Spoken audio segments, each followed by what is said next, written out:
gonfler, essaie d'exploiter les travers qu'il y a dans le droit. Envoie le 49.3. Si les représentés ne sont pas des gens très sensés, ne veulent pas comprendre ce que leurs représentants leur ont présenté, n'ont pas l'air présentés de chemin, ne veulent pas prendre le droit, envoie le 49.3. Si tu concoctes une loi qui est bien, que les gens ne voient pas, c'est rien, ne leur en veux pas de ces biens, qu'ils ont peu de poids, à défaut que soit crétin et qu'un tas de gens te croient, envoie le 49.3. S'ils veulent pas t'écouter, si t'es dégoûté, si t'es dérouté par le fait que t'es douté qu'ils pourraient débouter ta demande là, envoie le 49.3. Et si faut les berner, les cerner, bref gouverner, mais si veulent pas se terminer de faire la guerre et que les consterner, c'est là, tu le vois, qu'il faut que tu n'envoies le 49.3. Si la François, le 49.3 est une brutalité, brutalité, le 49.3 est une brutalité. Et bienvenue sur la chaîne Twitch LFI NUPES Monde. Nous sommes le lundi déjà, 11 décembre 2023, il est 19h. J'accueille un nouveau intervenant, c'est Loïc Prudhomme. Il occupe la place 626, profession technicien, réélu une seconde fois depuis 2017 en 2023. Il fait partie de la commission développement durable, aménagement des territoires. Je l'accueille parmi nous. Bonsoir Loïc. Bonsoir. Eh ben, c'est un plaisir en tout cas de te joindre à nous. Sur la chaîne Twitch, je ne sais pas si tu es au Parlement ou si tu es chez toi. Alors, ce superbe décor que vous voyez, très fun, c'est mon bureau à l'Assemblée nationale, effectivement, puisque je sors de séance, on vient d'avoir un vote, mais on en parlera peut-être un petit peu plus tard. Donc, c'est pas très fun, mais voilà. C'est déjà en tout cas super sympa de nous recevoir après une longue journée et qui va peut-être un peu encore continuer. Alors on va essayer d'être un peu efficace. Effectivement, tu as été réélu en 2023. Tu n'es pas primo-député comme de nombreuses personnes qui sont déjà passées sur la chaîne. C'est un grand plaisir. Tu fais partie de la première vague qui a été élue en 2017. Est-ce que tu peux nous faire un petit retour d'expérience, nous partager un petit peu ces 5 premières années, et puis le début de ce mandat-là, de manière assez succincte, qu'on arrive contre la bataille du glyphosate. Oui, très rapidement, pour vous dire effectivement que je fais partie de ces 17, du premier groupe LFI à l'Assemblée nationale, 2017-2022, avec un retour très rapide sur ce que l'on a pu vivre et que vous avez sans doute suivi aussi, des échos que j'en ai eu en tout cas depuis, c'est qu'on était ce groupe peu nombreux, mais très audible. En tout cas, il me semble qu'on a fait un travail assez incroyable pour rendre non seulement nos propositions, mais nos positions politiques, notre parole audible, et surtout audible à une population qui était, il me semble, assez loin de ces questions politiques. Et plein de gens qui me disaient, depuis qu'il y a les Insoumis, je suis les débats à l'Assemblée nationale, je regarde la télé le mercredi après-midi, c'était le cas encore au début du mandat, même si ça a bougé, les questions de gouvernement, etc. etc. Donc c'était assez drôle et en même temps motivant d'avoir cette position-là, même si ça a été compliqué parce qu'à 17, contre une grosse majorité de macronistes, on avait un petit peu de mal à gagner des votes, quoi. Effectivement, et là, tu te retrouves désormais dans un groupe parlementaire d'une 150aine collègues parlementaires, mais spécialement 75. C'est ça. 75 insoumis sur un groupe plus large, enfin un intergroupe. Quand on a été élu en juin 2022, NUPES, 151 députés de cet arc politique. Et effectivement, ça passe d'une force beaucoup plus élargie avec des écologistes, des communistes, des générations, des insoumis, effectivement, et non apparentés, ce qui fait un peu la spécificité de la NUPES. On continue aussi par un engagement très fort pour la santé et le monde environnemental, puisqu'on sait que tu as commencé cet engagement contre les glyphosates et les pesticides bien avant 2017, professionnellement parlant. Peut-être que tu expliquais la jeunesse de cet engagement et nous dire l'importance de se battre contre les pesticides. C'est un bon rappel, parce que c'est vrai que ça passe un peu en dessous des radars actuellement. Ok, je vais essayer de faire ça assez rapidement et de manière claire. Double motivation sur la question des pesticides. D'une part, parce que j'étais technicien de la recherche à l'INRA, devenu INRAE, Institut national de la recherche agronomique. Et donc, forcément, j'avais un intérêt sur les questions agronomiques, d'autant plus que j'étais syndicaliste dans cette grande maison et que, voilà, dans le syndicat où j'étais, qui est le syndicat Sud Recherche, nous défendions effectivement déjà, comme les Insoumis et après, un autre modèle pour l'agriculture. Donc ça, c'était déjà un premier tropisme par ma profession et l'intérêt que j'avais sur ces questions écologistes et qui se retrouvaient dans mon métier. Et puis le deuxième levier de motivation, c'est que j'habite en Gironde et ceux qui connaissent peut-être pas, ça devrait quand même vous parler, c'est le vignoble de Bordeaux. Et on a une grosse prééminence de la culture, de la viticulture dans le département. Et j'ai coutume de dire, c'est pas tout à fait faux, qu'on est le département champion du monde de l'épandage de pesticides, puisque sur la culture de la vigne et tous ces agriculteurs qui sont notamment sur le modèle conventionnel, c'est des dizaines de traitements chaque saison, des herbicides, des fongicides, des insecticides. Et ça, voilà, ça se renouvelle saison après saison, sans plus de réflexion sur la nécessité d'épandre tous ces produits. Donc voilà, double motivation pour faire en sorte que je sois devenu, en tout cas dès 2017, un petit peu la figure de proue de la lutte anti-pesticides pour le groupe des Insoumis à l'Assemblée nationale. Et puis petit rappel aussi, parce que je pense que c'est aussi là qu'on avait commencé vraiment à marquer des points. C'était un soir, une nuit même d'avril 2018, je m'en rappelle comme si c'était hier. C'était François de Rugy qui était président de l'Assemblée nationale. Et nous avions un amendement pour l'interdiction du glyphosate qui rappelait d'ailleurs les promesses du président Macron. Et il était 2h moins le quart au milieu de la nuit. Enfin voilà, j'étais le seul sur les bancs des Insoumis puisque nous relayions pour essayer de préserver notre santé physique et mentale. Et donc à tour de rôle, nous étions dans l'hémicycle.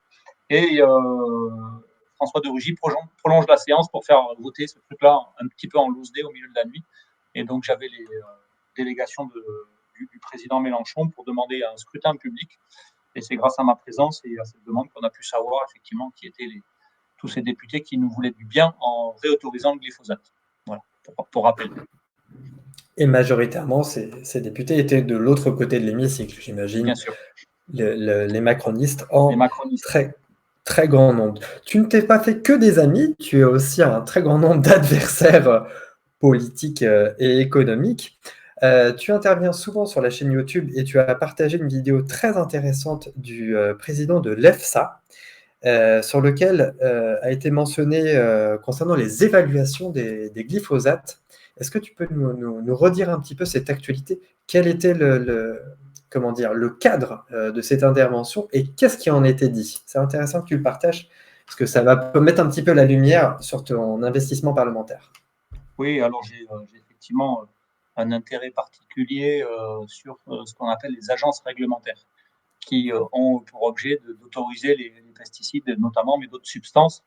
J'avais déjà eu maille à partir avec l'EFSA, qui est l'Agence sanitaire européenne sur la sécurité alimentaire, quand j'avais fait ma commission d'enquête sur la malbouffe. Et j'avais été sur place, dans les locaux à Parme, et on avait notamment parlé des additifs qu'il y a dans la nourriture. Et où on s'était déjà rendu compte qu'ils étaient en incapacité totale de suivre le nombre d'additifs qui étaient là, que la majorité avait été autorisée alors qu'il y avait des conflits d'intérêts incroyables à l'EFSA.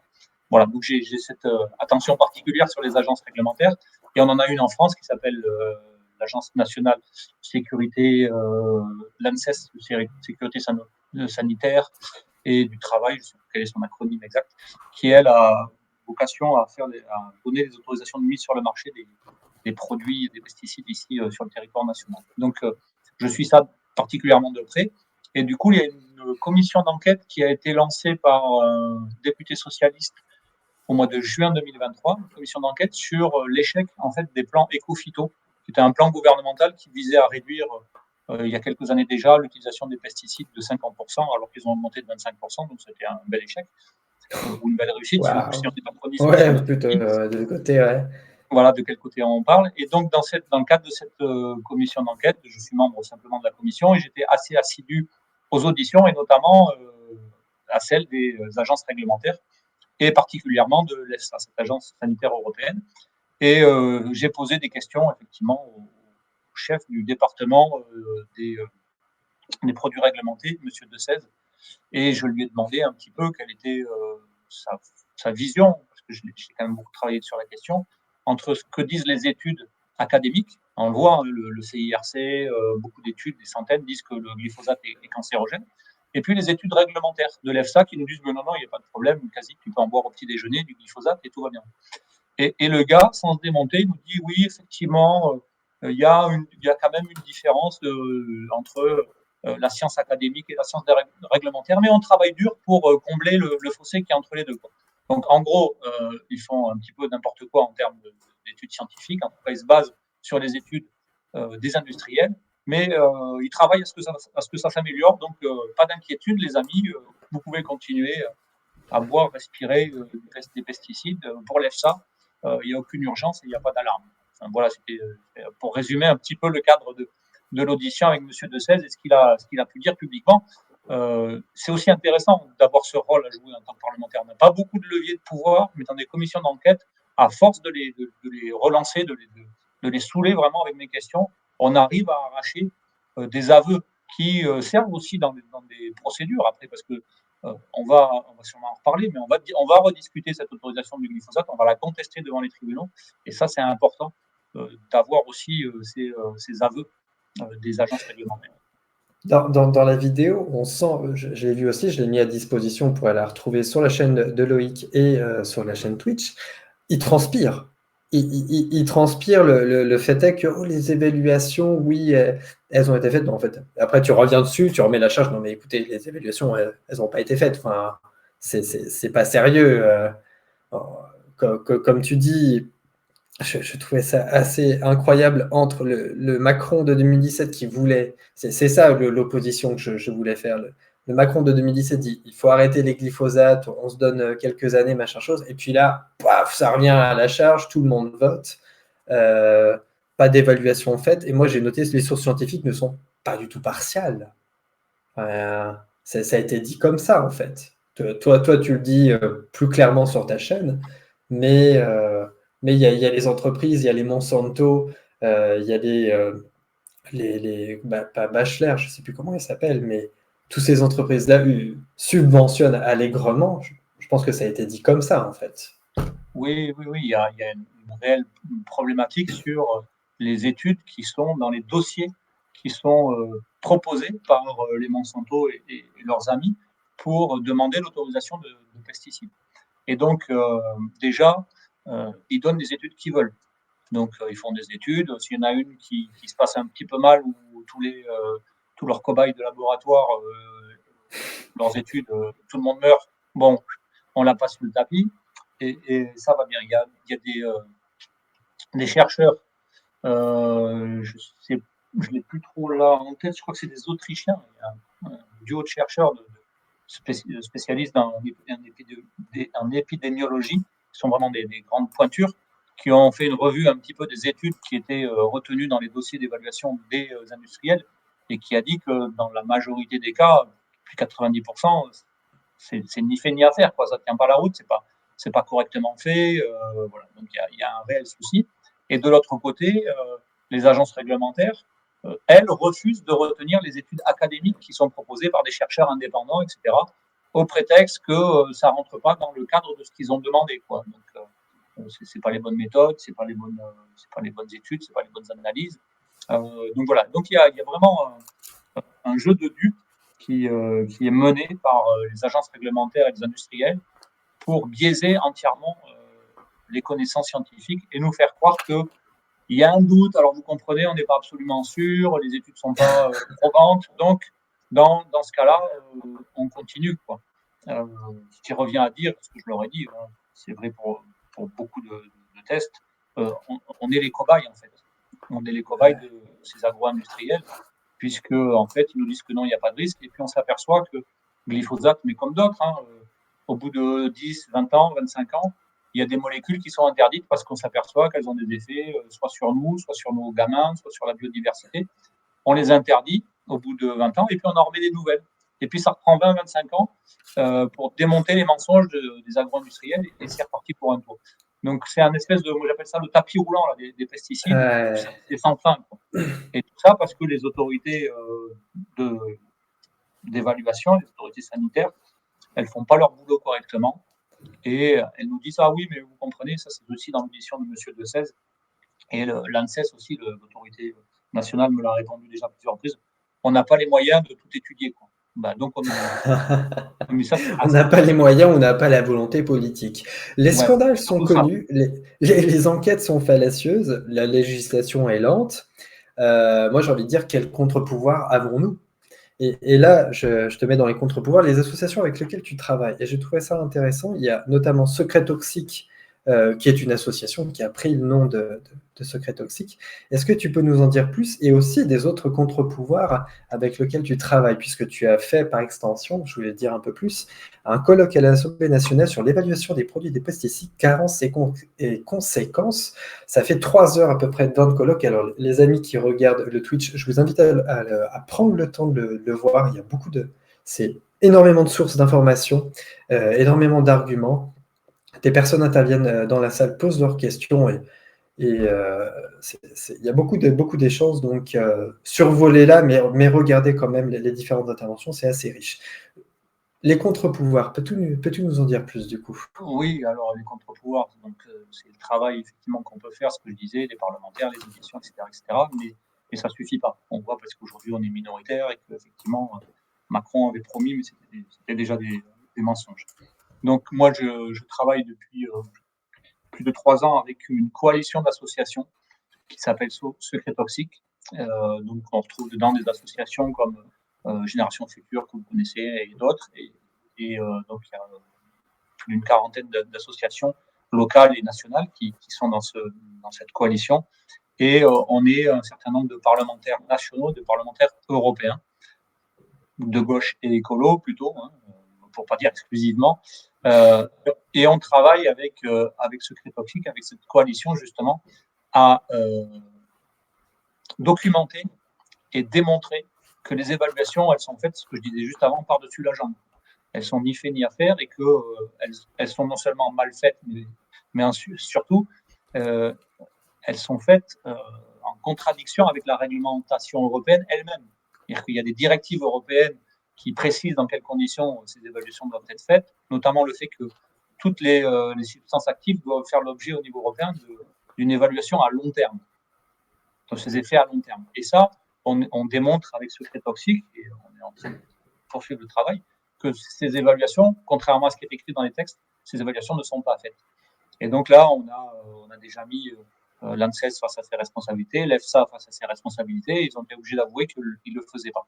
Donc ça, c'est intéressant parce qu'avec ce travail-là, c'est ce que je disais tout à l'heure, on a des éléments factuels pour aller porter devant les tribunaux le fait que ces évaluations ne sont pas faites et que donc il ne faut pas autoriser des substances dangereuses comme le glyphosate, mais beaucoup d'autres. Donc ça, c'est un premier élément de réponse à ta question. Après, sur le colloque que j'avais organisé à l'Assemblée nationale, il était aussi dans ce travail avec Secret Toxique, mais élargi à des acteurs aussi scientifiques. Parce que ce n'est pas juste des associations qui décrètent que les pesticides sont dangereux au regard des études de la littérature scientifique, mais c'est que aussi on a des scientifiques qui sont venus témoigner, notamment ceux qui, avec l'INRAE, ont produit un rapport en 2022 pour dire à quel point l'INRAE et IFREMER, à quel point les pesticides avaient un impact délétère sur l'environnement et la biodiversité, mais aussi avec des gens de l'INSERM, donc l'Institut national de la recherche médicale, qui ont documenté en 2000, alors je crois que c'était 2016, il me semble, parce que j'avais déjà fait une proposition de loi en me basant sur leurs travaux, remis à jour en 2023, étude de l'INSERM, montrant les liens entre exposition aux pesticides et tout un tas de maladies comme des lymphomes non-Hodgkiniens, des cancers, etc. Donc tout un tas de pathologies hyper graves. Et donc on les avait invités à ce colloque qui fait 3 heures, donc effectivement c'est un petit peu long, mais si vous pouvez le faire en petit bout, je vous invite à le regarder parce que c'est assez intéressant de voir effectivement comment tout ça s'articule et comment on a aussi avec ça des arguments et des éléments pour aller se battre contre ces lobbies de l'agroindustrie. Donc voilà, en quelques mots, s'il y a besoin de compléter, n'hésite pas à me relancer sur le travail avec Secret Toxique et particulièrement ce que l'on a essayé de faire et de mettre en place avec le colloque qui était l'année dernière. Effectivement, c'est très très riche. En survolant encore une fois ton site internet, bon, ce qui était aussi en termes d'exemple, voilà, c'est là où je voulais arriver. Bon, cette démarche transpartisane, tu en as parlé, mais tu as parlé exactement, je vais remettre la main dessus, des espaces à défendre vis-à-vis des pesticides, et tu prenais en exemple les écoles, évidemment, Tout à je sais fait. pas, les écoles où on a retrouvé dans le béton, alors je prends Jean Popon par exemple, on a retrouvé dans le béton des pesticides. Est-ce que tu peux nous en dire plus en termes d'exemples? Parce que du coup, les enfants, comme mais là, on prenait l'exemple des écoles, mais après, ça peut être les champs, ça peut être les routes, ça peut être les habitations aussi. Oui, c'est la question, Et effectivement. tu parlais d'un espèce de compromis comment dire, balancer les pesticides dans les champs à certains horaires. Est-ce que tu peux nous en dire plus? Comment on peut associer compromis et pesticides? Oui, mais ça, Parce que là, on va entendre les arguments de la FNSEA, ce qui va être assez intéressant dans le débat c'est contradictoire. c'est toute la question autour de ces fameuses zones de non-traitement. C'est-à-dire, en gros, des zones à proximité des habitations où il faudrait éviter d'épandre des pesticides. Alors, c'est une petite mesurette, c'est toujours mieux que rien, mais ça permet au moins d'avoir cette discussion. Parce que Et d'avoir peut-être un contrôle, non? Un contrôle dessus, en disant, voilà, on protège ces zones-là et il n'y aura rien dessus. ça serait vraiment le minimum, quoi. Mais même ça, c'est Ouais, pas satisfaisant, et je vais t'en dire deux mots. ouais. Ça fait suite à il y a une affaire en Gironde où des gamins ont été intoxiqués par une pulvérisation dans une vigne à proximité d'une école, c'est à Villeneuve-de-Blaye, Oh. avant mon premier mandat, 2016-2015. Et donc moi, ma première proposition de loi en 2017 sur laquelle je m'attelle dès le lendemain de mon élection, c'est justement faire une proposition de loi sur ces zones de non-traitement. Et je dis, le minimum, c'est qu'à 200 mètres d'une habitation, d'une école, d'un bâtiment public, d'une maison, d'un lotissement, on n'ait pas le droit de pulvériser des pesticides qui soient cancérigènes, mutagènes et reprotoxiques. Je suis même vachement sympa avec l'agro-industrie. Je leur demande juste de virer les plus dangereux, quoi, ceux qui filent des cancers et Ouais. des cancers pédiatriques Soft. et tout le bazar. Donc, on peut pas dire que ça soit quand même hyper révolutionnaire, mon truc. Bon, ceci dit, donc on a travaillé un an là-dessus, on a déposé ça en 2018 et ça a été retoqué, évidemment.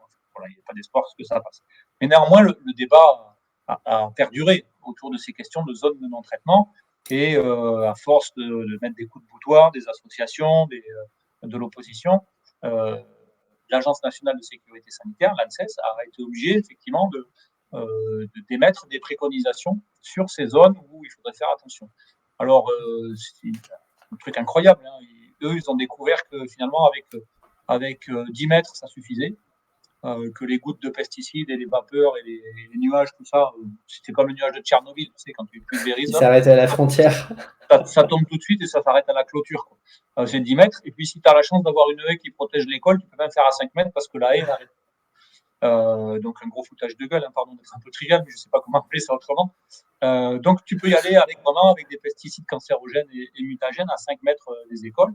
Et tout va bien parce que tu as des super pulvérisateurs anti-dérive, des machins, tout ça, et que ça marche. Quoi. Sauf que, on le sait aussi, parce que je disais que moi, en Gironde, on est quand même les champions du monde des pesticides. On n'a pas de vignes au centre-ville de Bordeaux. Les premières sont à plus de 5 ou 6 km. Et quand on fait des mesures, quand il y a des associations de mesures de qualité de l'air qui font des mesures dans Bordeaux, on retrouve des pesticides qui sont épandus à plusieurs kilomètres à l'extérieur de la ville, dans les mesures. C'est pour dire que, franchement, ça ressemble à rien, c'est n'importe quoi. Mais même ça, ils ont réussi à l'amoindrir, à le rendre quasi inopérant. Donc, voilà où on en est aujourd'hui, de la réglementation, de l'absence de réglementation autour des pesticides. Ils nous ont fait croire qu'ils faisaient quelque chose, et en fait, non, c'est rien. Ça n'a aucun impact. Et au contraire, on voit en ce moment, et je me suis aussi, je parlais des associations avec qui je travaille.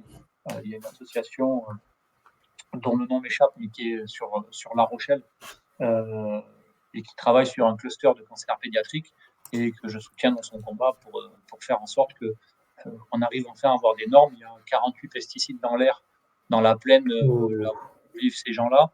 il y a des enfants qui sont malades. Et l'ANSES nous dit, ah ben oui, mais sur les pesticides dans l'air, on n'a pas de limite réglementaire. Ok, parfait. On n'a pas de limite réglementaire. Non, monsieur. Waouh! Eh oui, oui, oui. Oh, Donc, c'est on en est là. surréaliste ce que tu me dis. Oui, oui, c'est assez fou. On en est là, quoi. Et les gens de l'ANSES nous disent ça sans rougir. Je vous invite, hein, comme tu faisais référence à l'audition de M. Decès de l'EFSA, dans cette commission d'enquête là, sur laquelle j'ai participé, il y a une audition de l'ANSES où j'auditionne le responsable de la phytopharmacovigilance, comme il s'appelle, et où je le questionne sur cette question des pesticides dans l'air, et il me dit il n'y a pas de limite réglementaire. Je dis ok, c'est open bar, comme dirait Macron, et il n'a pas de réponse. Dans l'exemple aussi très concret que tu donnes, les pesticides sur les patates, ça peut prêter à rire, mais en fait, le propos est très sérieux. 22,3 traitements sur les pommes de terre en moyenne. Et tu disais sur les vignes bordelaises, effectivement, on retrouve 22,8 traitements dans les vignes bordelaises. Comment peut-on arriver à 22? Bon, c'est le capitalisme, on peut dire assez simplement.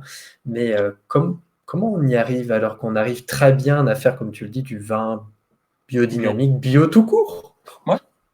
Oui, oui. Alors, on nous dit, oh ben non, c'est pas possible et tout. Alors, c'est à quoi je dis, bah oui, effectivement, ça doit être bizarre. Il y a 50 000 agriculteurs et viticulteurs qui font de l'agriculture bio dans le pays, mais sans doute ils n'existent pas. Et alors, comment on arrive à 22 traitements sur la viticulture? Alors, c'est assez simple. Parce qu'en fait, je vous explique comment ça se passe. Tu as le marchand, le marchand de matériel agricole, qui est aussi souvent le marchand d'engrais, le marchand de pesticides, et qui vient voir le viticulteur en début de saison, voire même là au mois de décembre, tu vois, avant. Ça vaut aussi pour le marchand pour l'agriculteur qui fait des céréales, mais en particulier sur la vigne. Et il vient le voir et dit bon écoute, voilà ton plan de traitement pour l'année prochaine. Alors voilà, le 12 février tu vas prendre ça, le 15 mars ça, le 23 avril ça, le 30 avril ça, le 40 c'est très concret. Le 12 mai, etc., parce que voilà, en gros, ils n'attendent pas de voir s'il y a un risque, s'il y a de l'humidité, s'il y a de la chaleur qui va développer par exemple du mildiou ou des maladies. Mais en gros, ils ont leur plan de traitement qui est déjà calé avant le début de la saison. Et donc, en fait, moi je trouve que c'est insultant même pour les viticulteurs et les agriculteurs. C'est-à-dire qu'on nie complètement leur expertise agronomique et on leur colle un plan de traitement, on leur vend pour 10 ou 15 000 euros, ou 20 000 ou 25 000 de pesticides. Et c'est une assurance tout risque. Ils sont sûrs que s'il pleut pas, de toute façon, ils n'auront pas de mildiou parce qu'ils auront passé un antifongique. Donc voilà, tout va très bien. Ils n'auront pas d'insectes parce qu'ils auront prévu avant et qu'ils vont passer des insecticides à telle date et qu'ils vont passer des herbicides au moment où il faut, etc. etc.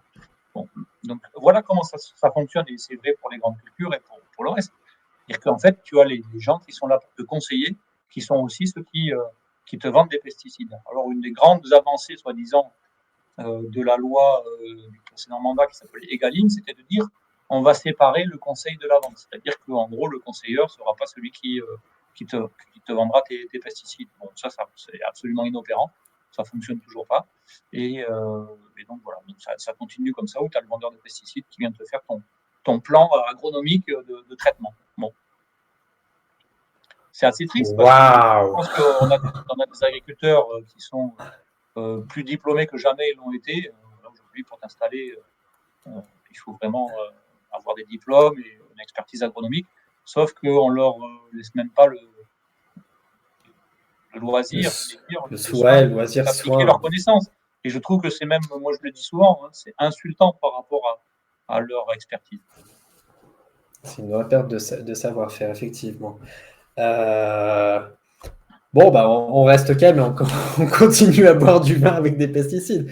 Non, mais bon, après. Moi, j'ai arrêté. Moi, j'ai un petit peu de vin de temps en temps, mais c'est aussi des choix que je vous invite à faire parce que il y a aussi. Ça fait réfléchir. Si j'ai 2 minutes là pour dire ça, 1 minute même. Buvez du vin bio parce que effectivement, vous êtes à peu près sûr que c'est quand même un peu plus propre, qu'il n'y a pas de pesticides dedans. Fuyez tous ces labels qui ont été aussi développés, inventés comme HVE pour nous faire croire que c'était produit proprement.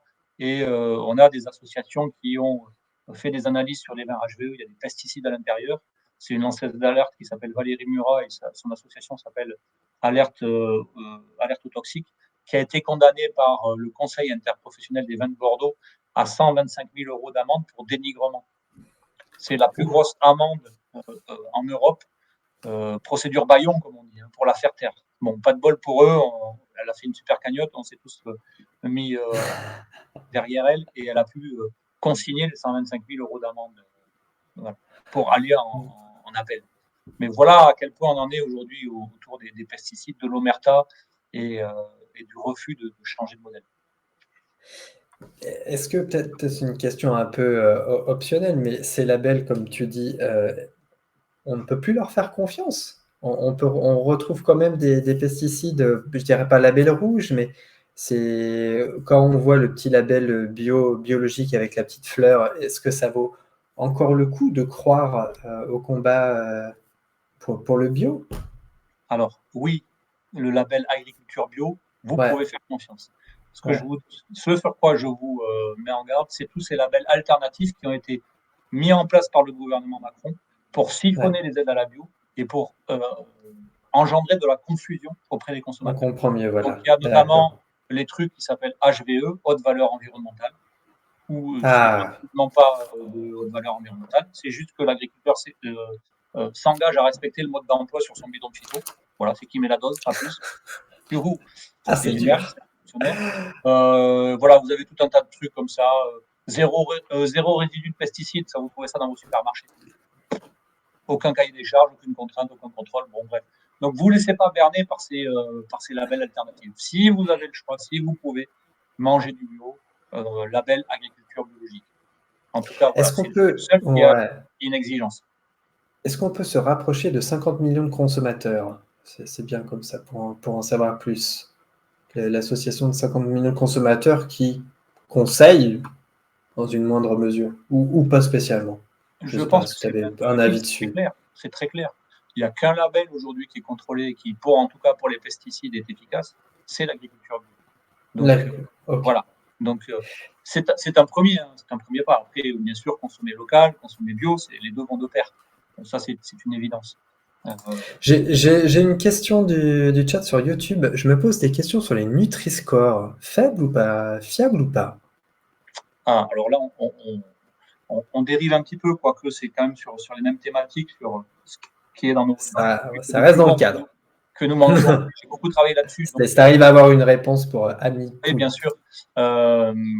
Oui, Nutri-Score est fiable. Nutri-Score est fiable pour pourquoi il est prévu.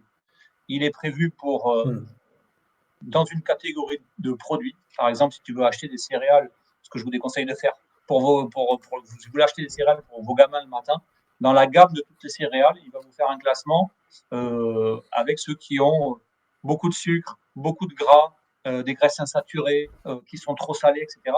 Et voilà, ils vont classer ça. Ça ne veut pas dire que c'est super sain de faire manger des céréales au petit déjeuner à vos gamins. Mais en tout cas, ça permet de classer et ça a obligé les industriels à revoir, en tout cas certains, à revoir leurs recettes pour baisser beaucoup les sucres, les graisses insaturées et d'autres compositions.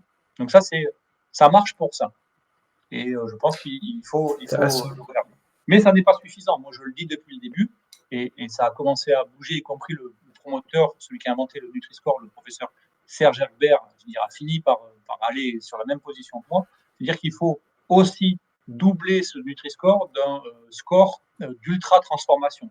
C'est-à-dire qu'on a des produits qui sont ultra-transformés, qui subissent des transformations industrielles, qui ont beaucoup d'additifs, qui ont des auxiliaires technologiques, comme on dit, pour rentrer dans leur fabrication. Et ça, le Nutri-Score ne l'intègre pas dans son algorithme. Et donc, il faut le compléter avec ça. Et donc là, pour le coup, tu disais, est-ce qu'il faut respecter, croire les labels sur l'agriculture, je vous disais oui, le bio. Et après, vous avez des applis aujourd'hui qui vous aident à voir aussi dans l'alimentation les degrés d'ultra-transformation et surtout les additifs qu'il y a dans la nourriture. Donc, privilégier des aliments pas transformés. Mais voilà, pour revenir à la question de le plus possible des aliments bruts. Nutri-Score est fiable pour l'objectif pour lequel il a été conçu. Comparer des produits d'une même gamme entre eux. C'est intéressant, donc du coup ça élargit un petit peu la palette. Et ça nous emmène aussi à l'opposition, plutôt ceux qui collaborent avec la grande industrie, la FNSEA. Est-ce qu'on peut faire connaître leurs arguments pour avoir un peu de contradiction dans notre dans notre discours. Qu'est-ce qu'ils te disent, la FNSEA, pour convaincre la majorité? Alors, le discours de la FNSEA, il est très clair. Monsieur Prudhomme, vous comprenez, si vous commencez à nous interdire le glyphosate, les pesticides CMR, nous mettre des zones sans traitement, etc., eh bien, nécessairement, on va subir la concurrence des pays européens qui, vous comprenez, produisent d'une manière moins vertueuse que nous, parce que vous savez quand même, on a l'agriculture la meilleure du monde, blablabla. Bla, bla, bla.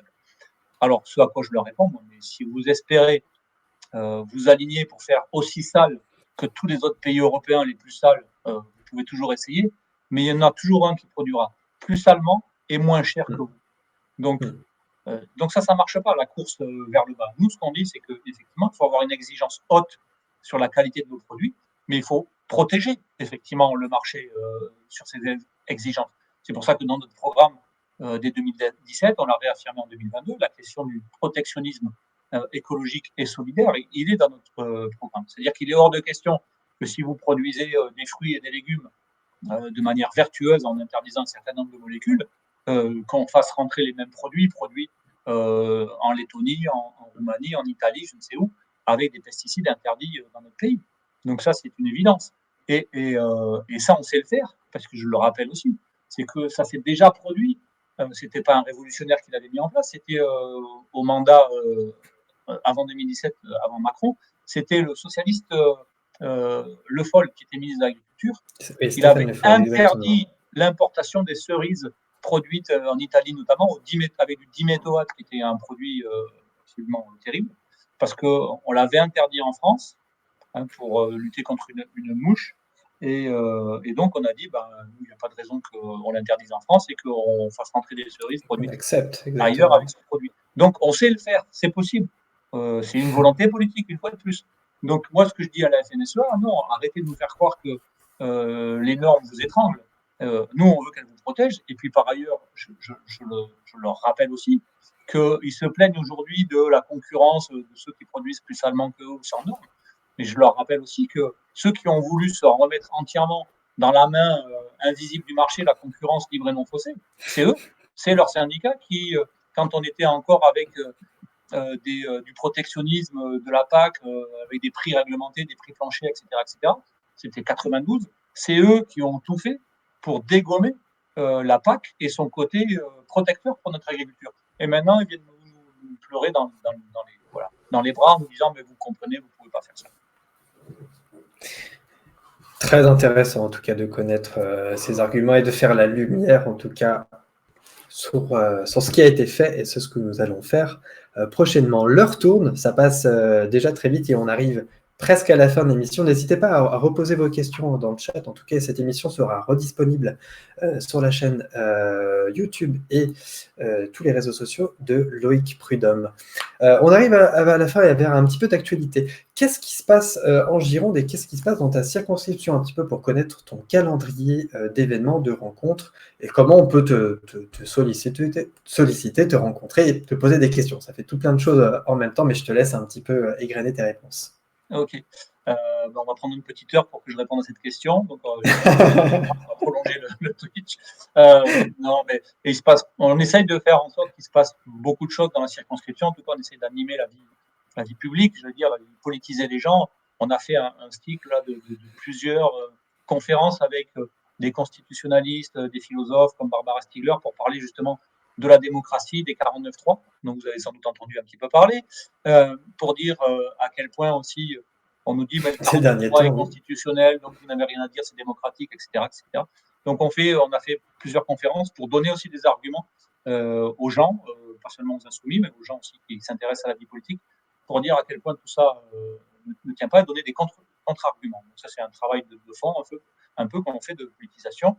Après, bien sûr, on mène toutes les batailles politiques que l'on peut mener avec les camarades insoumis et plus largement de la NUPES sur la question des pesticides, bien sûr, même si ma circonscription n'est pas une grande circonscription viticole puisqu'elle est partie urbaine, mais il y a quand même quelques parcelles de vignes sur l'extrémité de ma circonscription. Et puis, je continue, moi, comme je le fais depuis 2017, je m'étais engagé, c'est ce que j'attendais, moi, quand je me suis engagé en politique, je disais, fait, on a des politiques, on ne sait pas ce qu'ils font pour leur pomme et ils ne rendent jamais compte de rien. Et c'est toujours intéressant voilà, de rendre compte du travail parlementaire que vous faites au niveau local comme au niveau national et international. Je te laisse continuer. C'est ça qui permet de politiser aussi les gens et puis d'arrêter de dire « Ah oui, mais de toute façon, vous êtes tous les mêmes, c'est que pour votre gueule. » Et ça, je l'entends depuis 2017. Donc moi, depuis 2017, j'ai mis en place ce que j'appelle le service après-vote. Tous les 6 mois, je publie un petit 4 pages où je rends compte de mes positions de vote à l'Assemblée nationale, des sujets locaux sur lesquels je me suis mobilisé, et puis je fais un petit édito politique pour commenter l'actualité. Et ça me permet d'aller sur plus d'une dizaine de rendez-vous, distribuer ce petit journal, puis aussi distribuer dans toutes les boîtes lettres de la circonscription, mais surtout aller au contact des gens. Parce que ce qui est intéressant, c'est d'aller discuter avec les gens, de se confronter. Tout le monde n'est pas d'accord avec moi, et ça, c'est intéressant. Mais en tout cas, on peut développer des arguments, et puis surtout, on peut montrer qu'un député, il est là avant tout pour être au service du peuple. Hein, c'est le mandat qui m'a été donné. De sa population. Et donc, être accessible, pour moi, c'est vraiment essentiel. Donc, beaucoup de terrain, tous les 6 mois. Là, je viens de finir la campagne d'automne, puisque c'était en novembre que j'ai fait mon numéro 13, 13e petit journal. Voilà, c'est 2 par an, on peut compter. J'en ai pas manqué un pour l'instant. Donc, on préparera le prochain au printemps prochain. Donc voilà, ça c'est du travail de Circo qui mobilise pas mal. Et puis depuis l'élection de 2022, on essaye de faire vivre aussi la NUPES, même si en ce moment c'est un petit peu plus compliqué au niveau national. Mais en tout cas, sur le terrain, au niveau local, les partenaires sont plutôt partants, les électeurs attendent ça. Et donc on continue à essayer d'emmener avec nous aussi les militants politiques, les responsables politiques des autres composantes de la NUPES qui veulent bien faire avec nous. Et donc voilà, on va essayer de mettre en œuvre des actions de terrain pour aller vers la population et avoir des actions utiles. Et là, on a discuté d'aller faire le tour un petit peu de tous les quartiers populaires de la circonscription. Donc, ça fait un petit peu de travail pour aller... Pas mal. Ouais, encore que je ne me plains pas. Pas mal d'activités. Il y a beaucoup d'électeurs, mais elle n'est pas très étendue. Les camarades en milieu rural ont beaucoup plus de difficultés. Mais pour aller parler des droits aux gens, et vérifier qu'ils ont bien accès à tous leurs droits, on sait que c'est des questions de notre programme politique aussi, c'est la question du renoncement aux droits ou du non-recours aux droits. Et donc, on va essayer de mettre ça en place localement. Voilà, en quelques mots, ce que je fais sur la circonscription et avec le travail, j'allais dire classique du député, de rencontre aussi à sa permanence, où j'organise des permanences ouvertes sans rendez-vous, je reçois des rendez-vous. Le travail normal, j'allais dire, d'un élu qui rend compte de son mandat. En tout cas, c'est assez clair, donc vous pouvez retrouver toutes ces informations sur son site parlementaire ou en rendez-vous. J'ai une question encore du chat. Est-il possible d'aborder sur une autre émission, alors je pense qu'elle parle d'une autre émission Twitch, certainement, ou alors une autre émission YouTube que tu pourrais animer, les agendas 21 dans notre département. Quelques points non respectés, de Aminata Talence. Bonne question. Tout est possible. Ça se prépare un petit peu. L'agenda 21 est un agenda un peu large, un peu ancien, effectivement, qui prévoyait pas mal de mesures environnementales qui n'ont pas souvent été déclinées par les collectivités territoriales. Donc ça relève plus du ressort des collectivités territoriales. L'agenda 21, c'était vraiment une déclinaison dans les collectivités territoriales, mais si cette camarade insoumise veut se lancer dans un inventaire et faire le travail, on sera ravis de lui porter notre soutien et notre concours pour voir un petit peu si les municipalités respectent effectivement les engagements de l'agenda 21 et si ce n'est pas le cas, comment on peut faire en sorte, j'allais dire, de les aiguiller, de les aiguillonner plutôt, pour qu'ils s'engagent dans cette voie.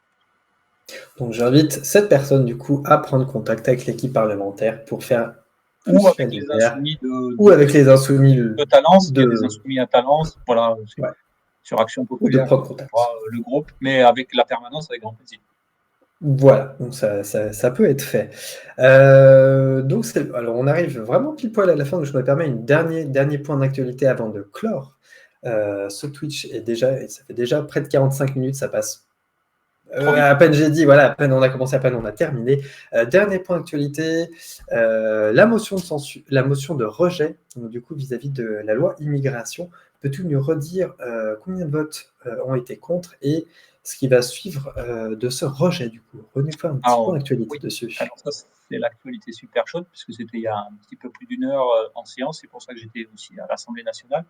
Il y avait une motion de rejet qui était déposée, enfin plusieurs motions de rejet étaient déposées, c'est celle des camarades écologistes qui a été tirée au sort pour être votée, et donc motion de rejet pour rejeter le texte asile-immigration de l'ignoble Darmanin. Et donc cette motion a été votée à la majorité, avec 270 voix pour, 265 contre. Et donc, le texte a été rejeté en première lecture. C'est-à-dire qu'il ne sera pas étudié à l'Assemblée nationale en première lecture et que on l'a renvoyé sine die à ses chères études. Donc, difficultés politiques pour Darmanin. Ce qui va se passer, c'est dans les mains du gouvernement, on n'en sait rien pour l'instant. J'ai posé la question à mon collègue gouvernalisiste, commissaire aux lois, grand spécialiste de ces parcours parlementaires, qui me dit, en fait, soit le gouvernement décide de faire une commission mixte paritaire, c'est-à-dire qu'on rassemble des sénateurs, des députés, ils dealent ensemble une écriture du texte et c'est soumis à un vote définitif. Bon, c'est de la tambouille, mais probablement il ne va pas prendre ce risque-là parce qu'en commission mixte paritaire, il y a quand même le Sénat est majoritaire et donc voilà, la droite en tout cas, sénatoriale plus la droite à l'Assemblée, ça fait une majorité et il serait bien en peine d'arriver à contrer le texte assez sale qui était déjà sorti du Sénat. Deuxième possibilité, c'est qu'on reparte sur une navette avec retour au Sénat et après le Sénat, ça revient à l'Assemblée nationale où on a une deuxième lecture. Voilà. Donc, on attend de savoir un petit peu. En tout cas, une chose est sûre, c'était un grand plaisir de battre Darmanin tout à l'heure dans l'hémicycle. Je peux vous dire qu'on a scandé les Darmanin d'émission à l'issue du vote et ça fait un grand plaisir. Ça met toute la Macronie dans une grande difficulté. Ah bah oui. Parce que finalement, on s'aperçoit qu'à part des 49-3, ils ont plus aucune possibilité de gouverner. Tout ce qu'ils savent faire.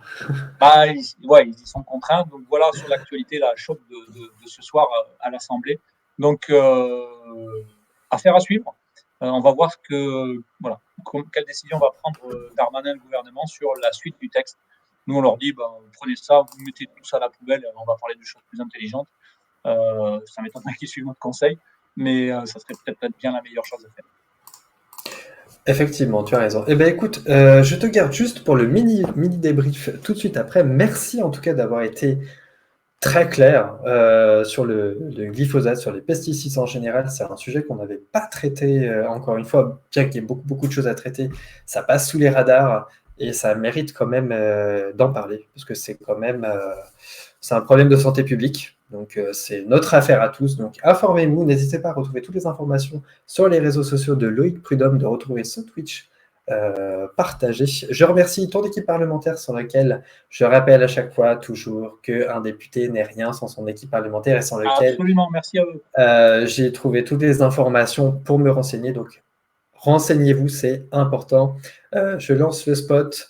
Je te garde pour le mini débrief. J'annonce que nous ferons une super table ronde la semaine prochaine, lundi.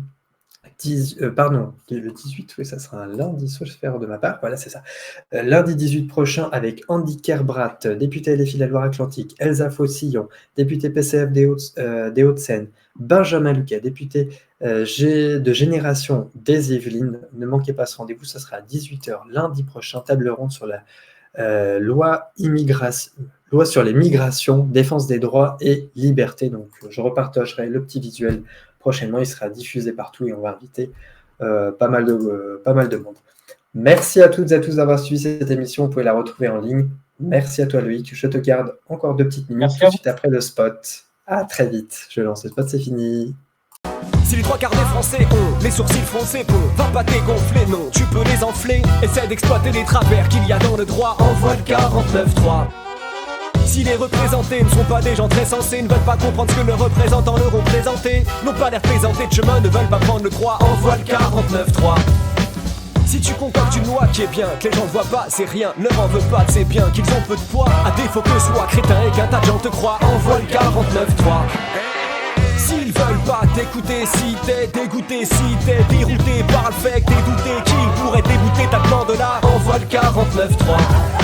Et si faut les berner, les cerner, bref gouverner. Mais si veulent pas se permettre de faire la guerre et que t'es consterné, c'est là, tu le vois, qu'il faut que tu n'envoies le 49-3. Si la François. Le 49-3 est une brutalité. Ouais. Brutalité. Ouais. Brutalité. Ouais. Le 49-3 est une